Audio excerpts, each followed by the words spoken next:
there, this is Patricia from patriciaventi.com, and today I have a tutorial on how to make this really beautiful headband with this knotted finish.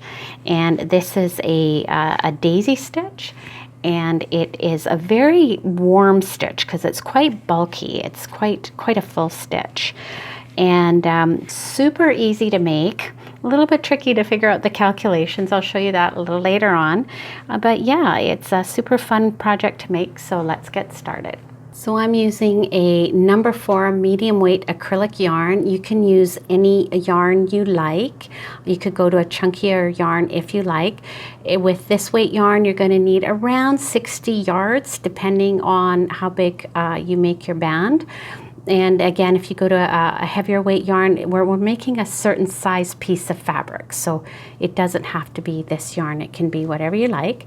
So yeah, this is an acrylic yarn, and the color of this is caramel. It's a lovely color. And so you're going to need a crochet hook that is appropriate size for your yarn. I'm using a 5mm. You'll need some scissors, a darning needle. You can use some stitch markers if you like to help you keep track of your stitch count, and a cloth measuring tape. Now there's just a little fussy calculation we have to do with this, because this stitch pattern, it's a beautiful stitch pattern, but for some reason it compresses. So you want to make your foundation chain to fit comfortably around your head. So for me, that was 19 inches. But what I found is once I did my first row of stitches, this band shrunk to 16 inches. So what you want to do is you want to add 25% to the length of your foundation chain to get the right length. So take the length of the chain that fits comfortably. For me, that was 19 inches. Multiply it by 1.25. That gave me 24.75 inches. And err on the side of small. We're going to need an odd number of chains. I did 77 chains. In retrospect, I would have done 75 because it ended up being just a ½ an inch bigger. It's okay. But yeah, and I do have a chart in the written pattern in the description box below for different hat sizing. You want to click on the ... more. So whatever size you want it to be, multiply it by 1.25 for your foundation chain, and we're making an odd number of chains. Let's get started. Now I'm using a lighter color yarn so it's easier for you to see the stitch pattern. So we're going to start by creating a foundation chain based on the calculations from the previous segment. So you're going to create a slip knot. If you're new to crochet, I do have my beginner crochet series that teaches you everything you need to know. And you put the slip knot on the hook. Now we're going to make the foundation chain quite loose, and if you're not proficient with your tension, you can go up ½ a size for your crochet hook for the foundation chain. So set up your tension, yarn over, and pull that yarn through the loop. And that's a chain 1. Yarn over, pull that through, chain 2. Yarn over, pull that through, chain 3. So you're going to create a chain stitch. For my band, I did 77 chains. In retrospect, I think I would have done 75 chains. It's a little bit tricky with this math and figuring it all out. I'm just going to do a sample size here. So go ahead and create your foundation chain, making the stitches quite loose, and make as many as you need to. And you can use a stitch marker like every 20 chains to keep track of your count if you like. So go ahead, do that, and I'll see you when you're done. All right, so I'm just going to do a chain 21 to do a sample of the stitch pattern. And so if you've been using a larger crochet hook, you can switch back to your regular hook now. And I just want to show you here. So this is 21 chains. Laying it out, we're at about 6½ inches, and then I'll show you how long it is once we've done this stitch pattern. So your chain stitch has 3 parts. There's your front loop, the one closest to you, the back loop or top loop, and then there's a back bump, and we're going to be crocheting into this back bump. So you're going to turn it over, and you're going to skip the first bump, and going into the second bump, you're going to put your hook underneath that loop, yarn over, pull the yarn through. You'll have 2 loops on your hook. You're going to go into the next bump, put your hook under the 1 loop, yarn over, pull the yarn through. You'll have 3 loops on your hook. You're going to skip the next bump and go into the bump after that, the stitch after that, going under the 1 stitch, yarn over, pull that through. You'll have 4 loops on your hook, yarn over, pull through all 4 loops, and chain 1. Now you have this chain stitch, and there's this space right below the chain. You're going to go into that post and yarn over, pull your yarn through. You have 2 loops on your hook. You have the end of this cluster here, and there's that real obvious stitch. You're going to go into that stitch, yarn over, and pull through. You're going to skip the next bump and go into the second bump under that 1 loop, yarn over, pull through. You'll have 4 loops on your hook, yarn over, pull through all 4 loops, and chain 1. And we're just going to repeat that all the way along. Go into the base of that chain, pull through, that's 1, go down into the base of that cluster, yarn over, you've got 3 loops, skip a bump into the second bump, yarn over, pull through, 4 loops on your hook, yarn over, pull through all 4 loops, and a chain 1. So I'll just do it one more time. Going into the base of this chain, pick up that stitch, go into the base of the cluster, pick up that stitch, skip a bump, go into the second bump, pull that through, 4 loops on your hook, yarn over, pull through all 4 loops. Now if this is too fast for you, you can go to the settings and do the chain 1. Go to the settings, go to playback speed and choose 0.75. That'll slow the video down for you. But carry on with that stitch and until you've completed your chain, and I'll see you at the end. Now when you come to the end of your row, you should have 2 chains left. If you don't, that means you've probably not skipped one of those bumps along the way. So you can figure out a way to fudge it, or you can look and see where that is, but you should have 2 chains left. So we'll just repeat that same stitch pattern into the base of that chain, into the base of the cluster, and you'll skip that bump and finish off in the last bump of that row. 4 loops on your hook, yarn over, and pull through all 4 loops. So just to show you now, bring in my ruler. So we've gone from a 6.5 inch chain to like 4.5 inches.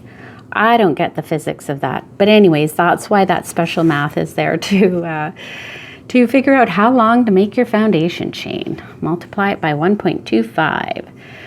So that's our foundation row all done. Now is the repeat row, and so we'll turn our work, chain 3. 1, 2, 3. So you're going to work down this beginning chain here, skip the first one, go into the second one, and pull up a loop. Go down into the third chain there, and pick up a loop. Now what you have here is you're going to skip a stitch, and what you have is the space from the previous row. For every loop or bump that you skipped, there's actually a space there, and it's quite an obvious space. And that's the stitch we're going to work into, and you're going to go under both loops of that space, yarn over, pull the yarn through. You'll have 4 loops on your hook, yarn over, pull through all 4 loops, and chain 1. And that's your beginning cluster. Now the rest of the clusters will work where you go into that chain 1 post, pull that through. You're going to go back down into that same space that we worked into, yarn over, pull that through. You're going to skip this stitch and go over to that next space where that was a skipped bump, and go into that space and pull your yarn through. You'll have 4 loops on your hook, yarn over, pull through all 4 loops, and chain 1. And you'll find those spaces easily once you get going. So again, you're going to go into the base of that chain there, pick up that loop, back down into this space that you worked into, skip a stitch, and over into the next space under both loops, pull the yarn through, 4 loops on your hook, yarn over, pull through all 4 loops, and a chain 1. And that's the stitch pattern. It's super easy actually. Once you know where to put your hook, skip a stitch over to the next space. Yarn over, pull through all 4 loops and chain 1. So you're going to continue with that pattern all the way along this row, going into the base of that chain, down into that space that we just worked into, skip a stitch into the next space. And that space can be a little bit tricky to find, but it is, you know, it is kind of obvious. Going under both loops of that space stitch, yarn over, pull through all 4 loops and chain 1. So go ahead and do that stitch pattern all the way along, and I'll see you at the end of this row. As you come to the end of the row, you will have worked into the last skipped space, and you'll have 2 stitches left at the end of the row. So we will go into this chain space there, down into that obvious space there at the base of the cluster. You're going to skip this stitch, and in the very last stitch you go under both loops of the last stitch and pull that through. This last stitch can be a little bit tight because just the way that works out. Yarn over, pull that through. You'll have 4 loops on your hook. Yarn over, pull through all 4 loops. And that is the pattern repeat. So I'll just start you again on the next row. So you're just going to repeat row 2 over and over and over again. So turn your work, chain 3. Your beginning cluster is always a little bit different than the rest of them. Skip the first chain, go into the second chain, pull up a loop, go into that third or first chain, pull up a loop, skip a stitch, and you have the obvious space there, and you can kind of see how the stitches all like to work around that space. So you go in, so you're skipping a stitch, going into the space, 4 loops on your hook, yarn over, pull through all 4 loops, chain 1, and now your beginning cluster is done, and you'll carry on doing the cluster as before, going into your chain space, going down into the base of that cluster in that space, skip a stitch, and into the next skipped space, 4 loops on your hook, yarn over, pull through all 4 loops, chain 1. So you're going to repeat that all the way along. I did a total of 7 rows. You can make it as deep as you like. One thing that I have found with this knot pattern is it's best if the band is a little bit wider.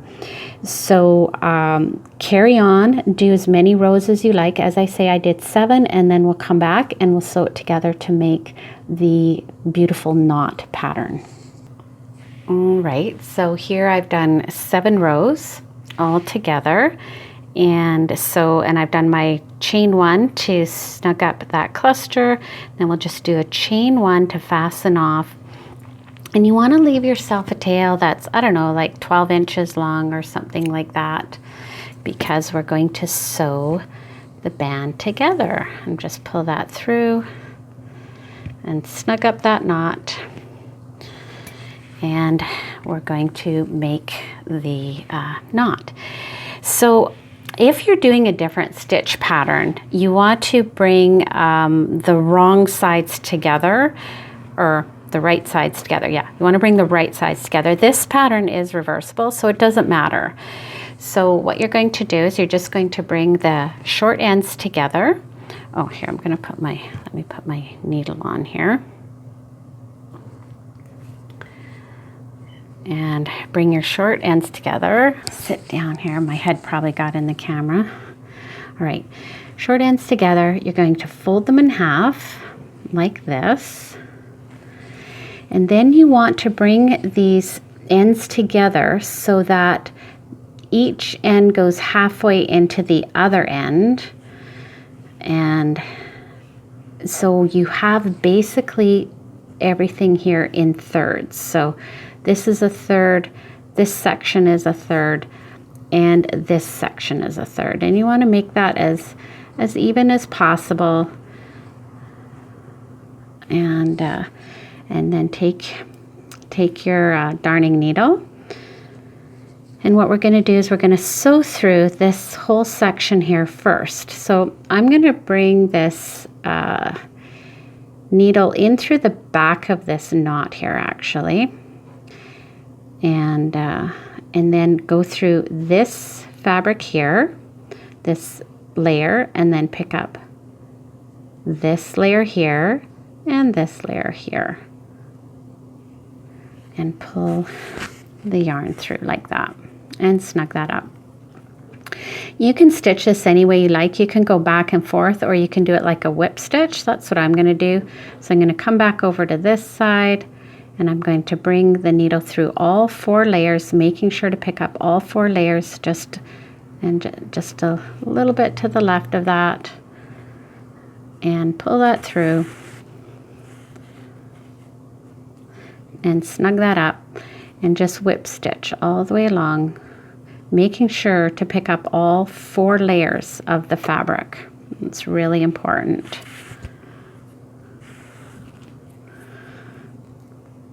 And just like that, stitch this all the way along. See, this 3rd layer dropped down a bit and I almost missed it.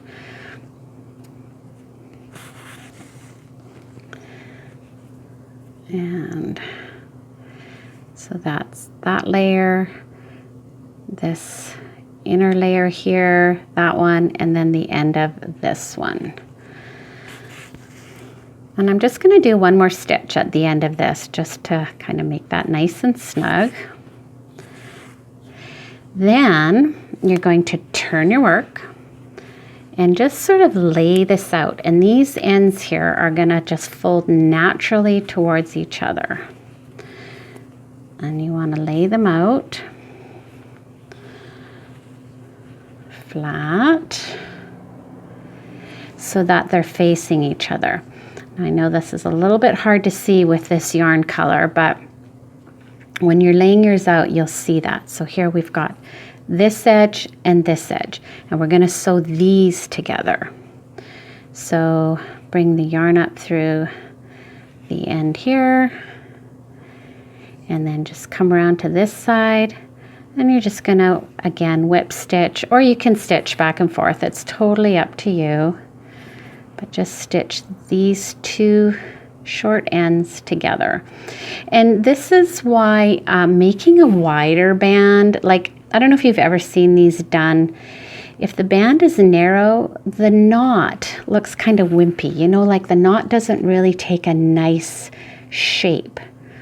And the reason for that is that there's not enough width of fabric to create a nice shape knot here. So just bring that all the way along and do another little double stitch here at the end. And if you like, you can create a knot here before you darn in your tail end. You can do that if you like. And I'm just gonna hide this all back here because so you can, darn in your tail end, but then flip it around and like magic, you have this beautiful shaped headband and knot. Isn't that lovely? So here, I'll just zoom out a bit so you can see that better. All right, there we go. And so it is so easy. These crochet up really, really quickly. And I really love this stitch, this daisy stitch, small daisy stitch. It creates such a nice texture. So there you go. There's your knotted headband with the daisy stitch. And I hope you enjoyed this tutorial. Please give it a thumbs up and subscribe to my YouTube channel for more creative and inspiring videos. We'll see you next time.